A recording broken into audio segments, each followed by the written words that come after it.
Hey everyone, in this video I'm going to show you how you can change your league name in Fantasy Premier League.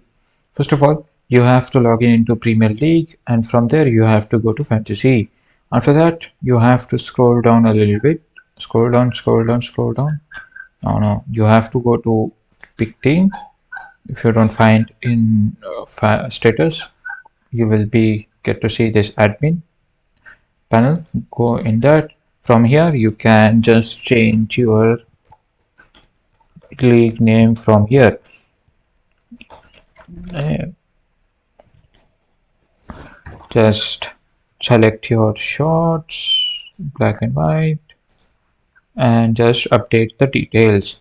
Here you can see you have changed your league name from. So this is how you can change the league name. If you found this video helpful, then thanks for watching and subscribe to the channel.